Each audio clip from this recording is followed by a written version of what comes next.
Shalom, que Dieu vous bénisse. Avant de commencer, je voulais d'abord, j'ai découvert une chanson, là, je voulais partager ça avec vous. Ça part de William Branham.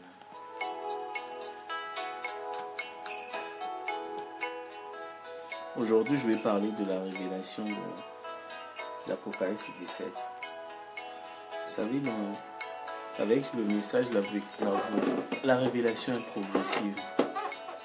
Quelqu'un ne peut pas avoir la révélation de toute la Bible d'un coup, c'est impossible. La révélation est progressive.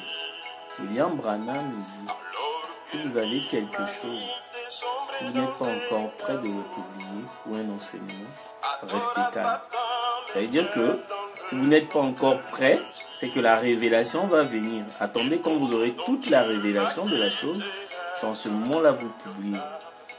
Donc il dit, ne précipitez pas encore de faire des enseignements à la va-vite. Si vous n'êtes pas encore sûr, gardez, attendez un moment.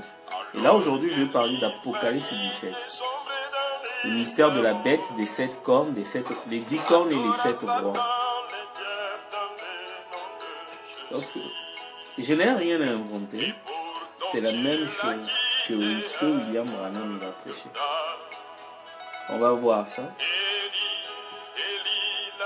On va voir Apocalypse 17. Bon, les choses de Apocalypse 17, William Branham en a parlé. Je vais survoler. Moi, ce qui m'intéresse, c'est là où quand l'ange dit à Jean, pourquoi t'étonnes-tu? Je te dirai le mystère de la femme, de la bête qui la porte, et les 7 têtes et les 10 cornes. Le mystère là, c'est ce qui m'intéresse. Et c'est ce que je veux publier. Et puis, on va voir. Il y en a qui ont essayé de rentrer dans Apocalypse 17. Ils se sont cassés la gueule. D'autres, ils ont répété le William Branham. Ils se sont cassés la gueule. Voilà pourquoi le message. William Branham, il a tout révélé. Mais pour parler de William Branham, il faut aussi avoir la révélation. Les gens, ils pensent que non, on n'a plus besoin de révélation. Si vous dites qu'il n'y a plus besoin de révélation, vous êtes comme les témoins de Jéhovah qui disent que non, les miracles n'existent plus. Il n'y a plus besoin des miracles. La révélation, c'est la foi. Donc, si vous dites que non, on n'a plus besoin de révélation, c'est qu'on n'a plus besoin de foi. On ferme la Bible. Bien sûr, William Branham, il a parlé. William Branham, il a tout révélé. Mais c'est éparpillé. C'est pas d'un coup comme ça. Il a éparpillé, c'est comme des puzzles. Maintenant, il faut avoir la révélation pour coller les morceaux. C'est ça. Il faut prier, beaucoup prier. Et puis, il faut vraiment beaucoup prier. La chaise là fait du bruit. Je vais éviter.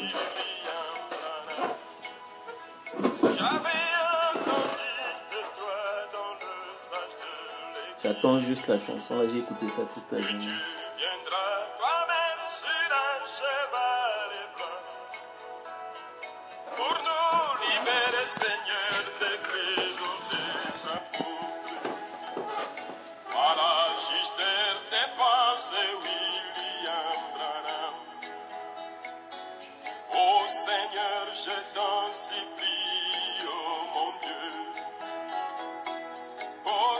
On va parler de la chute de Babylone. Là, il faut prendre la hauteur. Là. Les tonnerres vont tomber.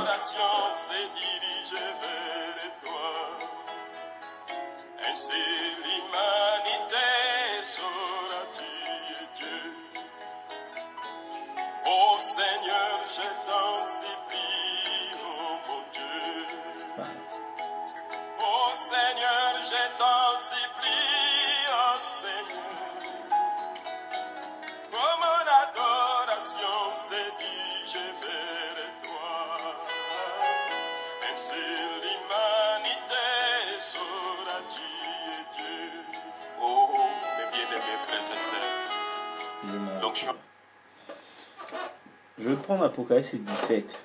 Apocalypse 17. Je vais survoler. Je vais, voilà. Puis, un des 7 anges. Un de 7 anges, c'est toujours William Branham. Voilà. C'est élu le 7e ange. Tout ce que vous voyez là, c'est au temps de la fin. il transporta, verset 3, et je vis une femme. La femme représente l'Église, l'Église catholique. On est d'accord. Sauf que cette femme-là, c'est la prostituée, elle avait des filles. Donc toutes les églises-là, ce sont les filles de l'Église catholique. Donc William Branham, il a attaqué la mère, et moi je veux parler des filles qui sont dans d'autres églises que nous voyons. Ça, c'est au verset 3. Il me transporta en esprit dans un désert et j'ai vu une femme assise sur une bête écarlate. Une bête, c'est une puissance. Plus des noms de blasphème. William Branham, il explique entre les noms blasphématoires et les noms de blasphème. C'est quoi la différence? Je vais vous donner les exemples. Il dit les noms blasphématoires, c'est quand les gens disent « moi je suis catholique »,« moi je suis branhamiste », ça ce sont les noms blasphématoires. Et les noms de blasphème, William Branham, il explique les faux baptêmes, les fausses prédications, voilà, les baptêmes au nom de Jésus. On va appeler chien et chien. Le Messie est déjà venu. Les gens, ils continuent toujours à baptiser au nom de Jésus. Ça, c'est ce qu'on appelle les noms, ils profèrent des noms blasphématoires. Parce que ça blasphème le Saint-Esprit. Donc, vous prenez la gloire de William Branham, vous remplacez par Jésus. Comme Dieu ne partage pas sa gloire, vous êtes en train de blasphémer. Et puis cette femme était vêtue de pourpre écarlate et tout, voilà. Sur son front a été écrit un nom mystère. Le nom mystère là, c'est le nom de Jésus. William Branham, il en a parlé. Maintenant, voilà, il y avait des abominations, des impudiques, la Babylone la grande, la mère des impudiques. Donc toutes les églises là. Donc les églises, normalement, ils devaient avoir une vie normale. Ils pensent avoir une vie normale. Ils pensent qu'ils prient le vrai Dieu. Parce que une prostituée, c'est quelqu'un qui pense que la vie qu'elle est en train de mener là, c'est une vraie vie. Mais sauf qu'au contraire, c'est pas une bonne vie. Une vie souillée. Mais elle considère que c'est une bonne vie. C'est comme les gens qui vont à l'église. Ils pensent qu'ils prient le vrai Dieu. Que c'est vraiment le vrai Dieu que Dieu a donné. Mais sauf que ce sont des prostituées. Ils ne se rendent pas compte. Et là maintenant, moi, c'est à partir du verset 7. Et l'ange me dit, pourquoi tu t'étonnes-tu? Je te dirai le mystère de la femme, de la bête. Il y a la bête, vous voyez, hein? Il y a la femme, il y a la bête qui la porte. Donc c'est la bête qui porte la femme, l'Église catholique. Et qui a les 7 têtes. Je vais vous dire c'est quoi les 7 têtes. Et les 10 cornes. On va rentrer. Maintenant là, au verset 8, la Bible dit, la bête que tu as vue était... et elle n'est plus. Elle doit monter de l'abîme. L'abîme et l'enfer et le séjour des morts, c'est pareil. C'est la même chose.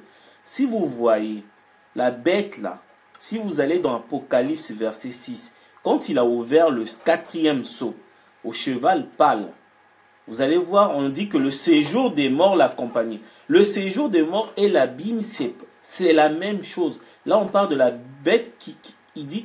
qui monte de l'abîme. Il ne descend pas, mais il monte de l'abîme. Vous voyez?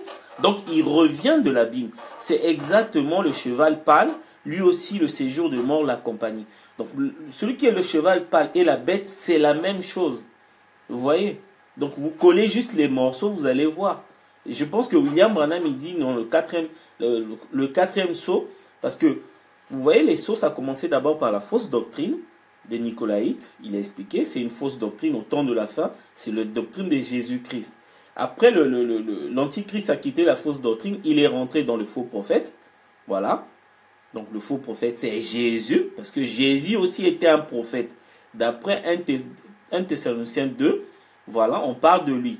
Quand il a quitté le faux prophète, et maintenant, pour que les gens adorent le faux prophète, au temps dans l'ancien temps, le faux prophète, c'était le pape. Mais comme tous les sceaux, c'est au temps de la fin, les gens n'adorent pas le pape. Hein. Demandez à un catholique qui n'a jamais adoré le pape. Les gens n'adorent pas le pape. Qui adore le pape? Personne. Vous savez ça? Mais sauf que le deuxième sceau, où on doit... le deuxième sceau, où l'Antichrist doit s'incarner dans le faux prophète, pour que les gens l'adorent. Mais le faux prophète, là, c'est pas le pape. Personne n'adore le pape. Si vous voulez savoir c'est quoi le faux prophète, vous prenez la Bible. Vous prenez 1 Thessaloniciens 2. Vous allez voir. Non, 2 Thessaloniciens 3. 2, verset 3. Vous allez voir qui est le faux prophète. C'est marqué, j'ai déjà parlé de ça. Verset 4. L'adversaire qui s'élève au-dessus de tout, c'est ce qu'on appelle Dieu. Il veut se élever au-dessus de ce qu'on appelle Dieu ou de ce qu'on adore. Parce que l'adversaire, lui, il veut aussi qu'on puisse l'adorer. Jusqu'à s'asseoir dans le temple de Dieu. Vous savez, le temple de Dieu, c'est qui? Le diable va s'asseoir dans le temple de Dieu pour que les gens l'adorent. Il y a quelqu'un en Galilée. Il avait dit, détruisez ce temple et je le construirai en 3 jours. Le diable va s'incarner dans Jésus-Christ. Vous croyez ça? Vous savez ça? Pour que les gens puissent l'adorer. Parce que l'Esprit de Dieu avait quitté déjà Jésus. Jésus est devenu péché, donc le diable, il attendait pour qu'il s'incarne. Thessaloniciens, Paul, il entend le dire. Vous voyez, les Écritures s'accordent parfaitement. Pas dans un temple de Dieu, non. Le temple de Dieu. Donc, c'est quelque chose d'identifiable. Quand vous voyez le temple, c'est l'article défini. Donc c'est quelqu'un de défini. C'est une personne. Et William Branham, il a précisé ça. Il a expliqué. C'est une personne en particulier qui a un nom. C'est pas toi et moi. Le temple, là, nous sommes les temples de Dieu. On le sait très bien. Mais le temple qui est dans le 2 Thessaloniciens 4, c'est un temple en particulier. Vous savez ça? William Branham, il dit, c'est un homme singulier. Donc, c'est une personne qui a un nom. Et le nom, là, c'est Jésus-Christ. Dieu a quitté Jésus-Christ quand il était mort sur la croix. Jésus-Christ est devenu péché dans 2 Corinthiens 5, verset 21.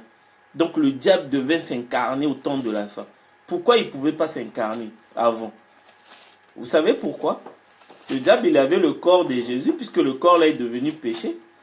Jésus est devenu pas pécheur. Hein. Jésus, s'il était pécheur, son propre sang devait le sauver. Mais il est devenu péché. C'est une différence, les deux.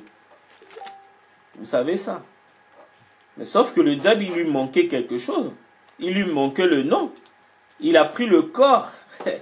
Il lui manquait le nom, puisque le nom, Dieu a élevé le nom de Jésus-Christ dans Philippiens 2,9. Parce que Jésus-Christ s'est humilié en mourant sur la croix. Et Dieu, en récompense, voilà pourquoi dans la Bible on dit, ayez les pensées de Christ. Les pensées de Christ, c'est l'humilité. Paul, il dit, hein, ayez les pensées de Christ. Donc, il nous demande d'être humble. Parce que Jésus-Christ s'est humilié en acceptant la mort sur la croix. Et Dieu, il a souverainement élevé. Vous savez, la souveraineté, c'est quoi? C'est quelque chose qui est au-dessus de tout. Donc, au-dessus de tout nom. Donc, ça veut dire que Dieu a pris le nom de Jésus-Christ. Ce que le diable n'avait pas. Mais le diable il est resté 2000 ans. Il attendait. Quand il y a eu l'ouverture des sceaux, l'intercession infinie, Dieu lui-même est venu pour révéler les sceaux. Il est venu avec un nom nouveau. Le diable, il attendait ça. Que Dieu puisse avoir le nom nouveau. Comme ça, le nom qui était élevé là dans Philippiens 2 puisse descendre. Le nom nouveau devait remonter. Et c'est là, quand Dieu abandonne quelque chose, le diable récupère. Il n'y a que 2 personnes. Il faut le savoir. Quand Dieu quitte un esprit, c'est le diable qui récupère. Ça ne peut pas rester vide, c'est impossible, ça n'existe nulle part. Donc le diable, il a pris le nom de Jésus-Christ parce que Dieu a eu un nom nouveau. Vous comprenez? C'est là où l'adoration de diable va commencer. Là, on rentre maintenant dans 2 Thessaloniciens 4. Donc le diable s'est incarné avec dans le corps. Le temple de Dieu, c'est Jésus-Christ. Avec le nom qui est Jésus-Christ, puisque Dieu a un nom nouveau, d'après Apocalypse 2, 17 et Apocalypse 3, 12. Vous comprenez? Là, donc, la bête là, c'est Jésus-Christ est vivant. Il est vivant. Jésus-Christ est vivant. Il a vieilli, ça fait 2000 ans, on l'appelle la bête. C'est la bête là que le diable s'est incarné. Il s'est incarné dans une fausse doctrine. Il s'est incarné dans le faux prophète. Et comment on appelle? Dans le 4e sceau, il s'incarne dans la bête. La bête là, c'est le temple de Dieu que Paul il a dit dans 2 Thessaloniciens. C'est Jésus-Christ. On va avancer. Vous allez voir des trucs.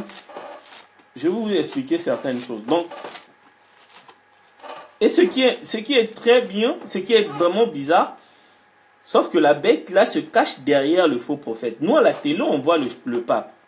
Et William Branham, il dit, c'est la bête qui était, voilà, donc c'est le pape qui est remplacé, voilà, si un pape meurt, il y a un autre qui remplace. Mais sauf que la bête est derrière. Jésus-Christ est derrière le pape. Donc il y a le pape qui est là, donc il y a le pape, et il y a la bête, c'est-à-dire que Jésus-Christ est incarné par l'esprit du diable.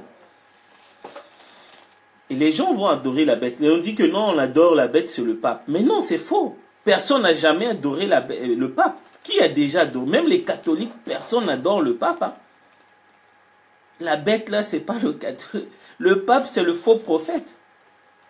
Le faux prophète, on l'a déjà incarné dans comment on l'appelle? On ne peut pas incarner et la bête et le faux prophète, non. Le faux prophète, on l'a incarné dans le deuxième sceau. Vous voyez, non? Et donc, la bête, il revient. Moi, je vous dis que Jésus était en enfer. Donc, quand on a ouvert la perdition, il est monté, pas descendu. Elle doit monter. Non, pas descendre, mais monter de l'abîme et aller à la perdition. Les habitants de la terre dont le nom n'a pas été écrit dès la fondation du monde dans le livre de vie s'étonneront en voyant la bête parce qu'elle était et qu'elle n'est plus et qu'elle réapparaît. Jésus-Christ, il était. Il est mort, il n'est plus, mais là, il réapparaît. Vous voyez, là, on ne parle pas du pape. Hein. La Bible est claire. Parce que nous, là, les enfants des gens du 3e exode, on pensait que Jésus-Christ, il a vécu, il était, il est mort. On ne l'a pas vu puisque celui qui est apparu, ce n'était pas lui. C'était William Branham. Mais on sera étonné au temps de la fin. La bête sera là. On sera étonné. La Bible dit on s'étonnera. Jésus-Christ, il revient, mais William Branham est là. Jésus-Christ réapparaît dans sa doctrine. Il est vivant, Jésus-Christ. Croyez-moi, il est vivant, incarné par le diable. Avec son nom. Donc il y a le corps et le nom. Vous savez, les types ne faillissent pas. Comme Moïse est mort, dans Jude 9, la Bible dit que non, Lucifer discuta le corps de Moïse avec l'ange Gabriel. Jude 9. Donc ce qui s'est passé, comme dit dans Ecclésiaste 3,15, c'est qui était, c'est ce qui sera. Si le diable il a discuté le corps de Moïse, comme Moïse est le type de Jésus-Christ, sachez-le que le diable va discuter aussi le corps de Jésus. Les types ne faillissent pas. Jude 9, Moïse est le type de Jésus. Vous savez ça, William Branham il dit, je vais vous chercher la citation, William Branham il dit, Jésus-Christ est le type de, Moïse est le type de Jésus. Mais sauf que le corps de Moïse a été discuté par le diable Lucifer. Vous croyez ça? Au temps de la fin, quand Jésus est mort, et croyez-moi, le diable il a discuté le corps de Jésus avec Gabriel, comme il a fait avec Moïse. Mais sauf qu'avec Moïse, Dieu a caché le corps de Moïse. Mais avec Jésus, Jésus est devenu péché. Moïse n'était pas pécheur, Moïse était pécheur. Donc le diable, Dieu il a caché le corps de Moïse, même là où Moïse a été enterré, le diable ne sait pas. Mais Jésus, par contre, on ne peut pas prendre. Le péché ne rentrera jamais le royaume des cieux. Donc le diable, il a récupéré le corps de Jésus, puisque le corps là est devenu péché. Vous voyez la différence? La Bible nous donne des signaux. Regardez les types, allez avec les types. Vous n'allez jamais faillir. Jamais, croyez-moi. Donc là, je suis dans Apocalypse 17. Restez toujours dans Apocalypse 17. Après, on va arriver dans les sept bêtes et les 10 rois. Maintenant, réapparaît, Jésus qui réapparaît. Il était en enfer avec les clés de séjour des morts. Voilà. C'est ici l'intelligence qui a la sagesse. Les 7 têtes sont les 7 montagnes sur lesquelles la femme est assise. Vatican est construit sur les 7 collines. Ils appellent ça 7 collines. Donc la bête là, la femme là, c'est l'église catholique. William Branham il l'a dit. Mais remarquez. Mais par contre, les 7 collines là, la Bible dit ce sont les 7 rois. C'est quoi les 7 rois? William Branham il dit ce sont les empires. Les empires? Oui. Mais sauf que la vision de Jean, c'était le futur. Les empires grecs, les empires, les Alexandre le Grand, c'était le passé. Jean ne pouvait pas voir le passé. Jean, dans l'Apocalypse, il voit le futur. William Branham, il a pris les types. Il dit que les 7 rois là, ce sont les empires babyloniens, les empires romains, les empires grecs, Alexandre le Grand. Mais ça ne colle pas. Il nous a donné, il nous donne les types pour que nous, quand on aura la révélation, on va remplacer X par sa valeur. Jean, il voyait le futur. Mais sauf que l'empire babylonien, c'était le passé. C'est impossible. Ça ne colle pas. Il faut trouver X par sa valeur. Quel empire correspond à l'empire babylonien au temps présent? Maintenant, je vais vous expliquer. Les 7 rois là, ce sont les G7. Vous comprenez les G7? La France, le Japon, l'Angleterre, le Canada, l'Italie, l'Allemagne et les États-Unis. C'est ça le G7. Et le G7 est commandé par l'Église catholique. Maintenant, vous allez voir, c'est ça, les 7 rois là, ce sont les 7. William Branham, il dit ce sont les pays élus démocratiquement. Ce ne sont pas des dictateurs. Ce sont des rois élus démocratiquement. Ce sont les 7 pays là que vous voyez à la télé, les Sarkozy, les Barack Obama. Ce sont eux. Tous ces pays là sont dirigés par l'Église catholique. Maintenant, là je suis au verset 10. Ce sont les 7 rois. 5 sont tombés. Remarquez, parmi les 7 pays là, il y a 5 qui ne sont plus les grandes puissances. La France n'est plus une grande puissance. Le Japon n'est plus une grande puissance. Parce qu'il y a les Chines, il y a d'autres pays qui les ont remplacés. Le Canada n'est plus une grande puissance parmi les 5. Le Japon et l'Italie ne sont plus grandes puissances. Mais les grandes puissances, il va en rester 2. Puisque 5 sont tombés, donc les grandes puissances, il va rester que 2 pays parmi les G7. Et les 2 pays là, le premier pays c'est l'Allemagne. Est-ce que vous comprenez? C'est l'Allemagne. Et le deuxième pays c'est les États-Unis. Maintenant, toujours au verset 10. Et un existe, l'Allemagne qui existe, c'est une grande puissance, Angela Merkel. Et l'autre n'est pas encore venu. Ça c'est un président qui viendra des États-Unis, parce que les 5 pays sont tombés, qui ne sont plus les grandes puissances dans les G7, donc ils vivent juste de l'ombre de eux-mêmes. Parce que vous ne connaissez pas les rouages, ce qu'on appelle la géopolitique. Les Japon, les machins là, ce ne sont plus des grandes puissances. Il me dit, un existe, l'Allemagne, l'autre n'est pas encore venu. Donc il viendra des États-Unis, et quand il sera venu, il doit rester peu de temps. L'autre là, c'est qui? Moi, je ne veux pas rentrer, je ne veux pas faire des prédictions. Dieu m'a dit de m'arrêter là. Je ne veux pas dire, oh non, c'est Trump ou c'est Barack. Non, non, je ne veux pas rentrer dans ça. Donc, c'est juste vous donner un peu le cadre. Maintenant, on va prendre la verset 11. Et la bête qui était, qui n'est plus, elle est même un 8e roi. Et elle est le nombre de 7 et elle va à la perdition. C'est là où les gens s'embrouillent. J'ai regardé, les gens ils disent non, c'est comme tout le monde a eu que non, la bête c'est le pape, donc c'est 7 papes, ils commencent à compter le nombre de papes et tout, voilà, 7, 8 et tout. Donc ils ont compté, ils pensaient que c'était le pape Jean-Paul II et tout. Non, c'est pas ça. Quand on parle de la bête, mais le pape c'est ce qu'on appelle le faux prophète. Là on voit plus. Maintenant je vais vous expliquer. La bête qui était, qui n'est plus. C'est le pape qui était, qui n'est plus, voilà. Elle est en même temps un 8e roi. Le 8e roi là c'est quoi? Puisqu'il y a 7 rois. Vous avez vu qu'il y a 7 rois. Donc la bête est un 8e roi. Moi je vous ai dit que les 7 rois c'est les G7. Donc la bête il deviendra un 8e pays. Donc quand vous voyez les G7 là, ils sont 7 normalement. Mais ils sont 8. Parce qu'il y a le Vatican qui est là. Mais quand à la télé, on voit que 7. Voilà pourquoi on dit, ils sont 7, ils sont 8, mais au nombre de 7. Mais ils sont 8 d'une manière officieuse, mais d'une manière officielle, quand on les voit, ils sont que 7. Quand vous allez voir les grandes puissances là. Mais sauf qu'ils sont 8. Quand vous voyez le G7, déjà 7 c'est le chiffre de Dieu. Le diable ne peut pas utiliser le 7, ça ne colle pas. Ça ne colle pas. Ils sont 8. Vous voyez, même le diable, il veut tricher même dans les mathématiques de Dieu. Mais sauf que William Branham nous a donné l'esprit de... Voilà pourquoi la révélation de cette sceaux, ça nous permet de déchiffrer, d'aller... Même là où le diable se cache, on va le déterrer. C'est ça la révélation de cette sceaux. Nous donner les armes. Comment sera le diable? La révélation de cette sceaux fait deux choses. Donc, nous révèle d'abord qui est Dieu, le nom de Dieu, comment sera Dieu, le message de Dieu, la nature de Dieu. Il aura deux langages.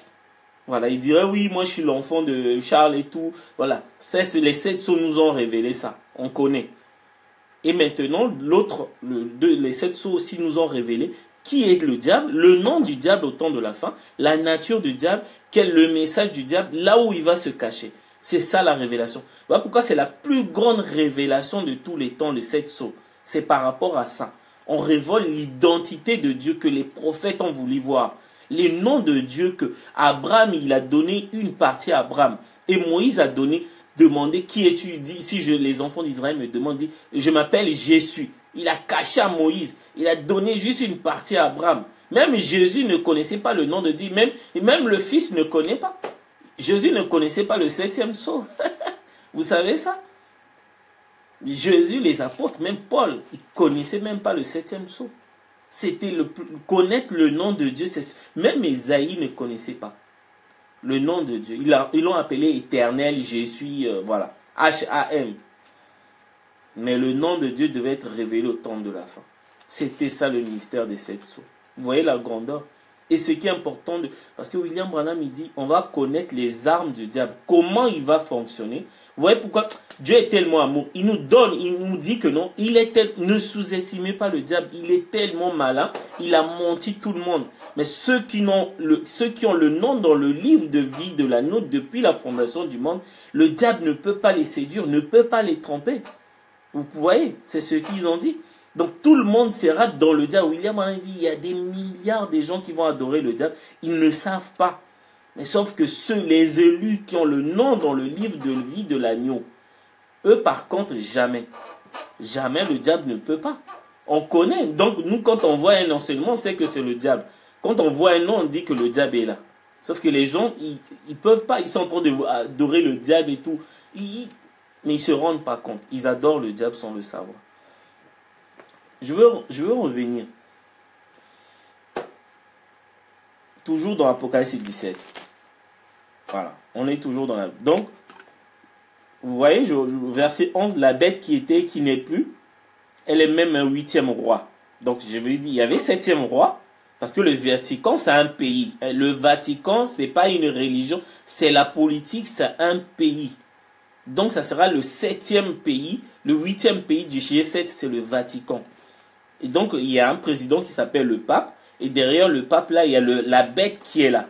Vous allez voir que la bête et le pape, c'est deux personnes différentes. Donc, voilà. Et au nombre de 7, et il va à la perdition. Les 10 cornes que tu as vues sont 10 rois qui n'ont pas encore reçu le royaume. Donc, ils n'ont pas encore reçu la couronne, le royaume, mais ils sont rois quand même. Tu n'as pas le royaume, mais tu es roi. Ce sont les dictateurs. Des gens qui se sont imposés par force. Donc, ils sont 10. Les 10, là, William Branham, il a dit, c'est la Russie. Mais aujourd'hui, on voit que non, la Russie n'existe plus. Au temps de William Branham, c'était un autre pays, juste un seul pays. Après, il y a eu l'éclatement de l'URSS en 89. Donc, tous les pays du bloc de l'Est, là. Donc, c'est eux qui vont former les 10 rois. Il y en a 10. 10 alliés de la Russie. Et tous les pays là, ils ont la bombe atomique. Vous savez ça? Donc tous les 10 pays là sont les alliés de la Russie. Ce sont les 10 cornes, les 10 rois là. Donc William Branham, il parlait de la Russie, mais la Russie c'était juste un pays. Mais sauf que comme il est prophète, il est Dieu, il savait que le pays là, la Russie devait s'éclater. Et puis en petit état, le Turkménistan, la Biélorussie, l'Ouzbékistan et tout, voilà. Et ce sont des dictateurs. Tous les pays de l'Est, là, ce sont des dictateurs. Ils sont en train d'opprimer leur peuple, là, ils sont là par force. Alors qu'on ne les a même pas élus, ni on ne les a même pas proposé le royaume. Exactement. Mais qui reçoivent autorité roi pendant 1 heure avec la bête. Bon, considérons les 10 pays là comme la Russie, parce que ce sont les alliés de la Russie. Je vais utiliser le même terme que William Branham. Il dit, ils vont rester 1 heure avec la bête. Vous savez ce que ça veut dire? Sauf que la bête, c'est lui qui commande le G7. Donc ça veut dire que la Russie va rester 1 heure. Donc va s'allier avec la bête, va s'allier avec le G7. C'est ce qui va former le G8. Le G8. Vous comprenez? C'est ce qui va former le G8. Mais 1 heure. Donc le temps de Dieu, c'est pas vraiment notre... Voilà, l'horloge de Dieu, c'est pas vraiment notre horloge. Juste 1 heure. La Russie s'est alliée avec le G7, parce que le G7, c'est les 7 rois qui est commandé par le pape. Derrière le pape, il y a la bête, Jésus-Christ derrière. Mais c'est eux qui commandent. Mais sauf que la Russie va s'allier avec eux pour faire le G8. Juste 1 heure. Parce que après, la Russie s'est retirée en 2004 au G7 parce qu'ils ont annexé la Crimée et les autres l'ont chassé. Donc ils faisaient partie du G8, on l'a chassé parce qu'il a annexé la Crimée en Ukraine, on les a chassés. Ils sont restés 1 heure avec la bête, ils ont eu un même dessein, ils ont donné leur puissance ou l'autorité à la bête. C'est quand ça faisait le G8 là. Ils combattront l'agneau et l'agneau les vaincra parce qu'il est le Seigneur. Et c'est ce qu'on appelle l'Armageddon. Vous savez que la bête et la prostituée, elles ont des filles. Donc ce que font leurs mères, les filles aussi le font sans le savoir. Donc les filles là, c'est ce qu'on appelle l'Armageddon. Ce que vous voyez là, combattront l'agneau. L'agneau, c'est la parole de William Branham. William Branham, il est l'agneau. Le Christ qui a pris le livre pour révéler les choses, c'était l'agneau. Ils vont le combattre, le message, parce que le message et le messager sont un. Ils vont le combattre. Mais c'est ce qui se passe là sur Facebook. Ceux qui disent que non, voilà, on est des malades, on adore un homme et tout. C'est ça, le combat là. L'Armageddon, c'est ça. C'est la parole contre parole. Ceux qui ont la révélation et ceux qui n'ont pas la révélation. Parce qu'ils ne peuvent pas s'entendre, parce que ceux qui ont la révélation, ils voient ce que les autres ne voient pas. C'est ça ce qu'on appelle l'Armageddon. C'est au verset 14. Verset 15. Il me dit, les eaux que tu as vues là, lesquelles la prostituée est assise, ce sont des peuples, des foules, des nations. Donc, de toutes les langues, ils sont en train d'adorer la bête sans le savoir. En train d'adorer la bête sans le savoir. Et ce sont des églises, toutes les églises de réveil et tout, ils adorent parce que ce sont les églises filles. La prostituée a eu des filles. Donc, ils adorent. Ils ne savent pas que non. Toutes ces églises sont ici de l'église catholique. Vous ne savez pas. Ça, c'est au verset 15. Au verset 16, les 10 cornes que tu as vues et la bête haïront la prostituée. Maintenant, il y a changement de fréquence. La bête, et pourtant, il était avec l'église catholique, la prostituée, le faux prophète et tout. Mais par contre, la bête va s'allier avec la Russie. Parce que les 10 cornes représentent la Russie. Va s'allier avec la Russie. Vous voyez, ils vont haïr la bête. Et l'église catholique, le Vatican. William Branham, il a expliqué ça. La prostituée, ils vont le dépouiller, le mettront à nu, mangeront sa chair et le consumeront par le feu. C'est ce qu'on appelle la bombe atomique. Quand la bête va saisir le cœur des Russes, c'est là où ils vont bombarder le Vatican. Parce que, pourquoi ils vont bombarder le Vatican? Parce que les Russes, ils savent que le point faible des G7, c'est l'église catholique. Si vous touchez l'église catholique, les États-Unis, tous sont à terre. Vous savez ça? Donc, le point faible des Américains, des Français, ceux qui font la gueule là, ils font la guerre partout, en créant des trucs qui n'existent pas. Les guerriers, leur point faible, c'est l'église catholique. C'est là où l'église... Le consumant par le feu, là, c'est la bombe atomique. C'est la Russie qui représente les 10 rois qui va bombarder la bombe atomique. L'église catholique. C'est là où c'est ce qu'on appelle Gog et Magog dans Apocalypse 20. Après, c'est vraiment la fin, quoi. Car Dieu a mis dans leur cœur d'exécuter son dessein. Parce que William Branham, il dit, la Russie, c'est une arme que Dieu va utiliser pour détruire la bête et les églises catholiques, la prostituée.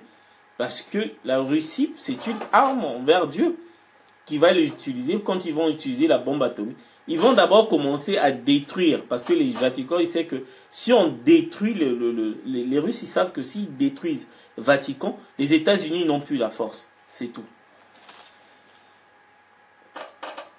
Au même dessein, on leur donne la royauté à la bête jusqu'à ce que la parole de Dieu soit accomplie. Voilà, toute la parole de Dieu, c'est ce qu'on appelle, voilà, de Genèse, c'est la fin. Et la femme que tu as vue, c'est la grande ville qui a la royauté qui a la royauté sur les rois de la terre.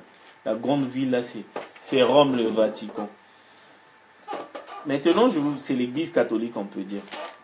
Maintenant, je vais vous demander, mais comment le Vatican, l'église catholique, ils n'ont pas de fidèles, mais c'est vraiment l'État le plus riche au monde. Le Vatican, c'est un État. C'est l'État le plus riche au monde. Et pourtant, vous croyez que la richesse, là, c'est dû aux offrandes. À l'église catholique, il n'y a plus rien. Toutes les églises sont vides ici en France. Mais comment ils arrivent à avoir de l'argent? William Branham, il a expliqué. Je vais vous expliquer. Il a expliqué. Vous savez, quand un État, voilà pourquoi il dit la politique, ceux qui font la politique, si tu es un président, tu dois adorer la bête. Parce que la bête est derrière le pape. Donc tu vas au Vatican. Tous les présidents, lorsqu'ils sont élus, ils vont au Vatican. C'est pas pour voir le pape, hein. C'est pour adorer la bête qui est derrière. Parce que le diable, il s'est incarné dans le corps de Jésus. Ils vont l'adorer.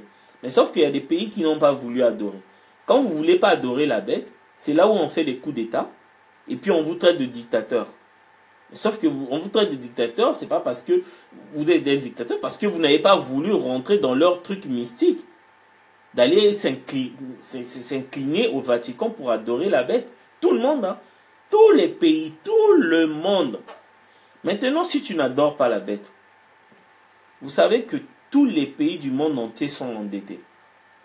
Et William Branham, il a expliqué ça. Il a dit que non, nous vivons des impôts que nous allons percevoir il y a 40 ans. Je vais vous expliquer ça calmement. Les pays, un pays ne peut pas subvenir à ses besoins avec ses propres fonds. C'est impossible. Donc, il est obligé d'emprunter et puis rembourser au fur et à mesure. Et sauf que pour emprunter, il y a trois choses. Soit vous passez par la bourse, là où il y a les actions et les obligations. Soit vous passez par la Banque mondiale. Et soit vous passez par les emprunts obligataires. C'est quoi les emprunts obligataires? C'est quand un État n'a plus beaucoup d'argent, il va voir les banques, ses banques à lui, ses propres banques qui sont dans ces pays-là. Par exemple, chez nous, il y a le Crédit Lyonnais, il y a comment on appelle, le Crédit Lyonnais, la Société Générale. Il va voir que les sociétés générales puissent lui emprunter de l'argent. C'est ce qu'on appelle les emprunts obligataires. Au Congo, on a fait ça. Au Congo, on a fait ça.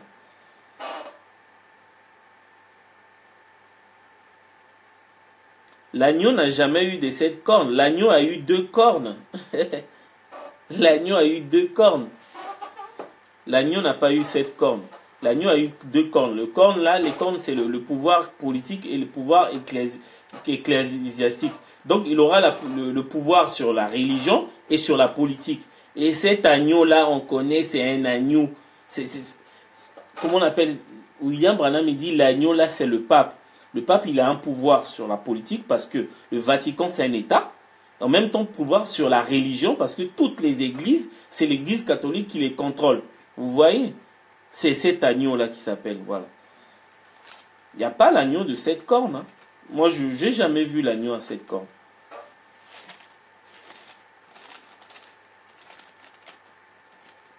Peut-être si tu as un verset, tu peux me montrer, voilà. L'agneau a 2 cornes. Et puis, ce n'est pas un agneau. Parce que l'agneau n'a pas de cornes. C'est le bison d'Amérique. L'agneau n'a jamais eu de cornes. Sauf que la Bible, William Branham, il a corrigé ça.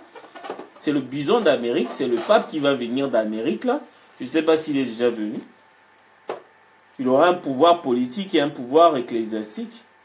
Parce que le Vatican, déjà, avant que ce soit une église, c'est un État. Vous comprenez? Ça, c'est le pouvoir politique. Ils siègent dans le G8, là, ils sont à l'ONU. Vous comprenez? Et il y a le pouvoir ecclésiastique, voilà.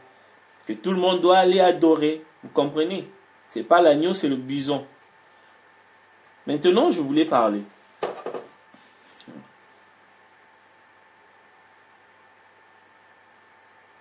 pourquoi Branham n'a pas éradiqué l'esclavage? Vous savez, comment on appelle, il y a tellement de prophéties, des choses qui devaient se passer. Mais l'esclavage n'a pas commencé aujourd'hui. Les enfants d'Israël, ils étaient en esclavage. William Branham, il dit, l'Afrique, c'est le continent le plus... C'est le continent où Dieu a tellement béni l'Afrique, même par rapport à Israël, par rapport aux richesses et par rapport à la spiritualité. Parce que il n'y a pas un plus croyant qu'un un Africain. Et Dieu les a bénis. Et niveau richesse, l'Afrique a tellement de... Vous voyez? Donc, bon, je pense que j'ai répondu à ta question.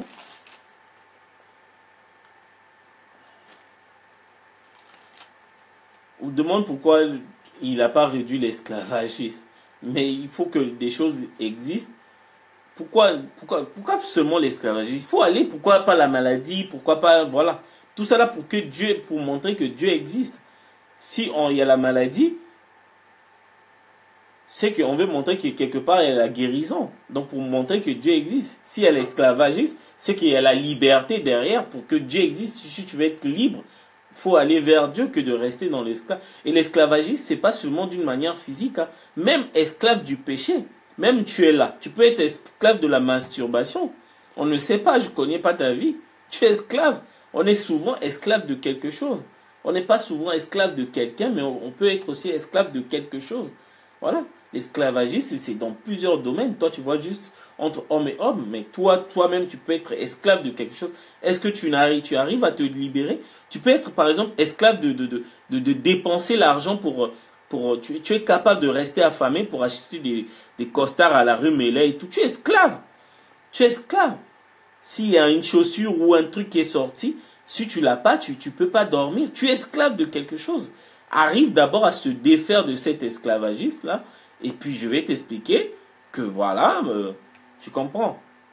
Regarde d'abord l'esclavagisme que toi-même tu vis au quotidien, tu comprendras. Hein? Je sais pas, tu peux être esclave de la boisson, tu peux être esclave, voilà. Sauf que quelque part, Dieu te donne la miséricorde que si tu veux vraiment sortir de ton esclavagisme là, viens et tu auras la miséricorde de Dieu et Dieu va te décharger de ta charge et de... Donc maintenant, l'Église catholique. Donc tous les pays, ils ne peuvent pas subvenir à leurs besoins. Même la France, les impôts qu'on paye là, machin, on ne peut pas répondre aux dépenses que la France, sur les salaires, sur tout. Qu'est-ce qu'ils font? Il faut aller emprunter de l'argent. Quand on emprunte de l'argent, il y a ce qu'on appelle la bourse, le Wall Street. C'est tenu par les Juifs et la Banque mondiale tenue par l'Église catholique. Et soit les emprunts obligataires. Mais sauf que je vais prendre deux exemples. Sauf, le Wall Street, ce sont les Juifs qui le tiennent. La bourse, les actions, les obligations. Un État peut avoir de revenus par rapport à la bourse, les actions, les obligations, s'ils ont les actions. Et soit aller dans la Banque mondiale, les FMI là, que vous voyez là, c'est l'Église catholique qui est derrière. Donc ils vont demander de l'argent. Et le problème, c'est William Branham, il dit que l'Église catholique va prendre l'argent des Juifs. C'est-à-dire que l'Église catholique qui est la banque, les Juifs, ils aiment tellement gagner, ils jouent. La bourse, c'est un jeu. Tu peux perdre, tu peux gagner. Mais sauf qu'avec la banque tu es sûr de gagner. Parce que, voilà. Dans la bourse, les taux sont tellement, ça fluctue. Parfois, s'il y a la demande, c'est par rapport à l'offre et la demande. Et puis, les Juifs, là, ils auront plus l'argent. Ils viendront prendre l'argent au FMI, à la Banque mondiale, chez l'Église catholique. Parce que la bourse, là, ils auront plus. La bourse, il faut avoir de l'argent. Les actions, les obligations, il faut les acheter. Pour les acheter, il faut avoir de l'argent. Donc, il viendra à l'Église catholique, la Banque mondiale, pour demander de l'argent, pour pouvoir acheter les obligations. Et c'est là où William Branham il dit, c'est là où le Vatican va prendre l'argent des Juifs. Parce que l'argent des Juifs, c'est dans le Wall Street, c'est dans la bourse. Bon, ça c'est juste un exemple. Donc, tous les pays dépendent de le Vatican. C'est lui qui emprunte de l'argent à tous les pays du monde. Il y a une phrase que vous allez voir, William Branham, il répète ça. Il dit que les États-Unis, nous vivons dans les impôts qui seront perçu dans 40 ans. Comment ça se passe? Je prends juste l'exemple du Congo. On veut faire des travaux. On n'a pas l'argent. Hein. C'est pas l'État qui sort l'argent à la poste. Non. Vous allez emprunter pour faire des travaux, des grands travaux. Mais sauf que l'argent, là, vous allez rembourser ça dans 40 ans quand vous aurez le pétrole. Vous voyez? C'est comme ça. Mais comme les États-Unis, ce sont les impôts qui font rentrer de l'argent. Nous, c'est le pétrole. Donc, les travaux on fait à Brazzaville, ce n'est pas l'argent de l'État. L'État n'a pas l'argent pour faire ça, non. On emprunte ou des sociétés ils viennent faire des travaux. Comme ça, nous, dans 10 ans, quand l'argent va rentrer par les recettes pétrolières, on va rembourser les travaux qu'on a fait en 2018. C'est comme ça que le système, ça fonctionne. Vous comprenez? Voilà pourquoi William Branham il dit, nous on est en train de vivre des impôts qui seront perçus dans 40 ans. Donc ils ont emprunté l'argent à l'église catholique, mais ils vont rembourser par rapport dans 40 ans quand ils vont avoir les impôts de 40 ans. C'est comme ça. C'est ça. Est-ce que vous voyez? Mais il y a une église qui est là, qui est la plus riche, c'est l'église catholique. Il faut aller adorer la bête. Voilà pourquoi William Branham il dit, ceux qui font la politique est du diable, parce qu'il faut aller se courber à l'église. C'est ça. Voilà. C'est ça la révélation de l'Apocalypse 17. La bête là va quitter l'église catholique pour s'allier avec la Russie pour pouvoir bombarder l'église, le Vatican avec les bombes atomiques. Franchement, c'est clair. Si des gens ont des questions, voilà. Tout est là. C'est ça la révélation d'Apocalypse 17. Donc quand vous voyez à la télé, et puis il y a un truc. Quand vous voyez les Boko Haram, les Al-Qaïda, vous allez constater, là où il y a la rébellion, il y a toujours des richesses. Sauf que les gens qui exploitent les richesses, là, c'est l'église catholique. Voilà, c'est là où proviennent leur argent. Quand il y a un pays qui a découvert le pétrole, ils sont toujours là. Ils se cachent toujours parce que c'est lui qui domine les G7. Les gens voient les Américains, les Français et tout, mais sauf que derrière les Français et les Américains, il y a l'église catholique parce qu'elle est au-dessus de cette montagne. C'est elle. Vous allez voir là où il y a, rien, il n'y a jamais eu la rébellion. Au Zimbabwe, vous avez vu, il y a la rébellion, il n'y a rien là-bas. Il n'y a rien. À part les safaris, il n'y a rien. Mais en Syrie, oui. Boko Haram au Nigeria, oui, il y a du pétrole. En RDC, oui, il y a du coltan, il y a tout.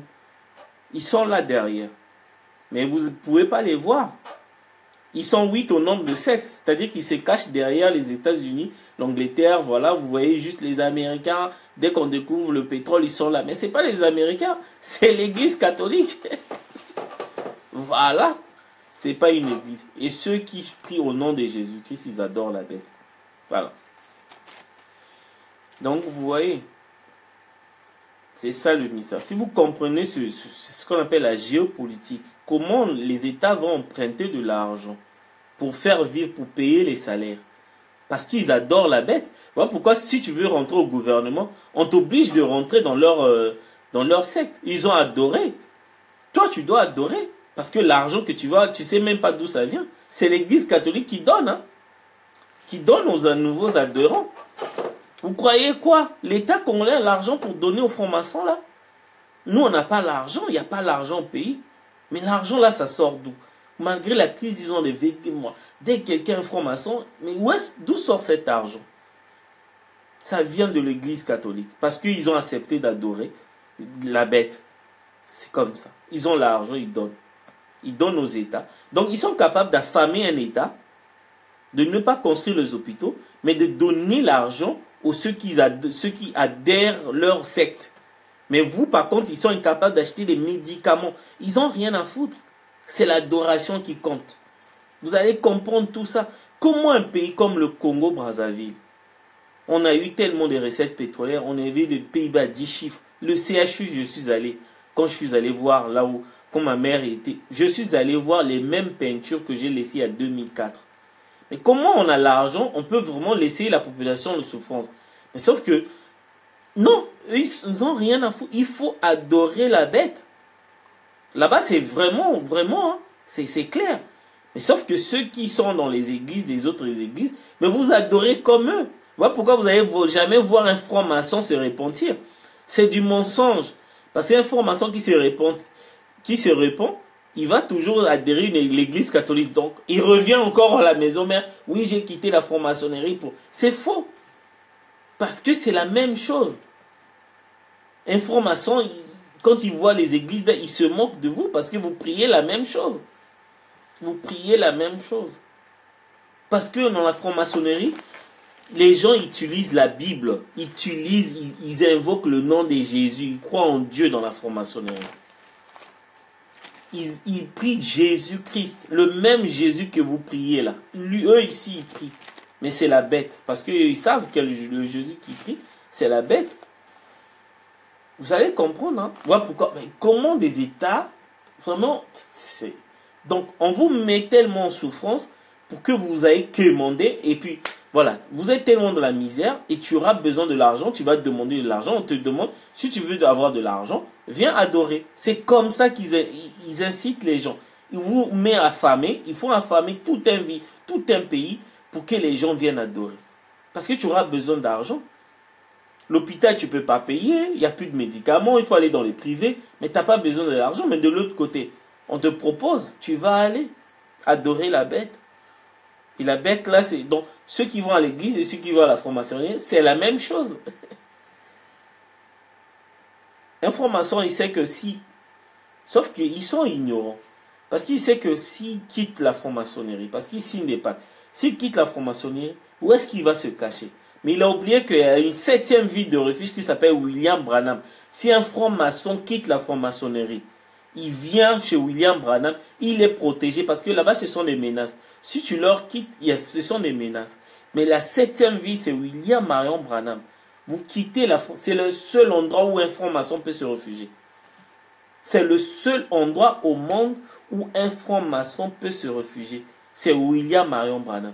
C'est dans le nom de... La Bible dit, dans Proverbe 18, verset 13, le nom de l'Éternel est une forte tour où le juste se réfugie, se trouve en sécurité. Si quelqu'un veut se trouver en sécurité, c'est le nom de l'Éternel qui est William Marion Branham. Et je le dis et je le répète, il n'y a pas un autre endroit. Le monde, le diable, vraiment, partout, il n'y a plus de sécurité. Le seul endroit, c'est le nom de William Branham. Voilà. Et c'est là où on révèle comment est le diable aujourd'hui. Le diable est tellement malin, il les a menti. Comme quoi qu'ils vont aller, après leur mort, ils vont aller dans un autre endroit et tout. Le diable, il est un menteur, il est malin. Il a menti même à ses adeptes. Mais sauf que c'est l'enfer. Ils ne savent pas.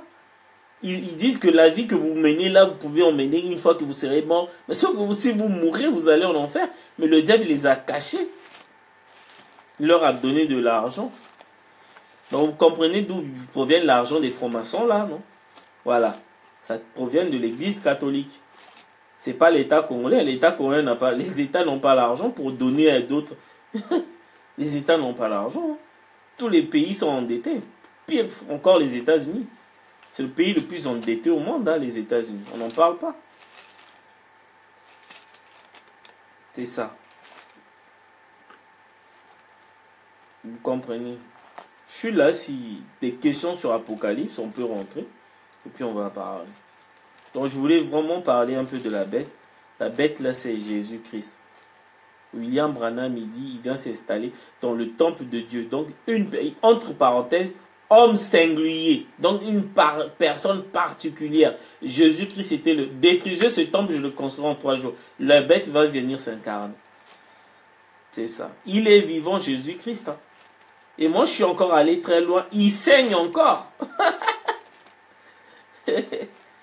Mais bon. Il est vivant, Jésus-Christ. Il est vivant.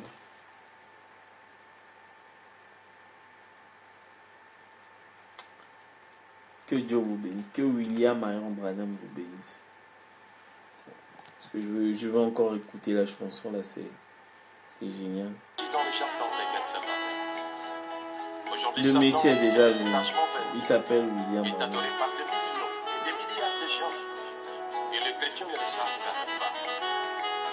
Les gens, ils adorent le diable sans le savoir. Apocalypse chapitre 3, verset 8 à 11. Alléluia. Merveilleux. L'ange du Seigneur Vous adorez le diable. Écoutez-moi. Ce monde-là va être détruit. Rien qui va se passer. Au ciel, il n'y aura rien. Comme au temps de Noé. La Bible dit comme il sera au temps de Noé. Il n'y a rien. Ils s'attendaient à rien que l'eau puisse descendre. Ils vivaient leur vie tranquille. Le monde là va être détruit. Moi, je crois ça. Donc, c'était ça la révélation d'Apocalypse 17.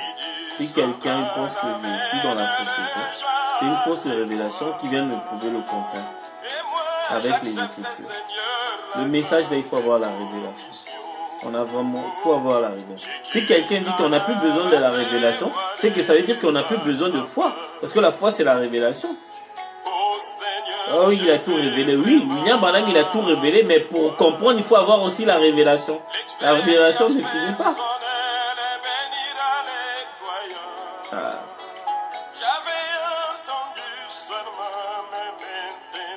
J'ai parlé d'Apocalypse 5. J'ai parlé d'Apocalypse 3.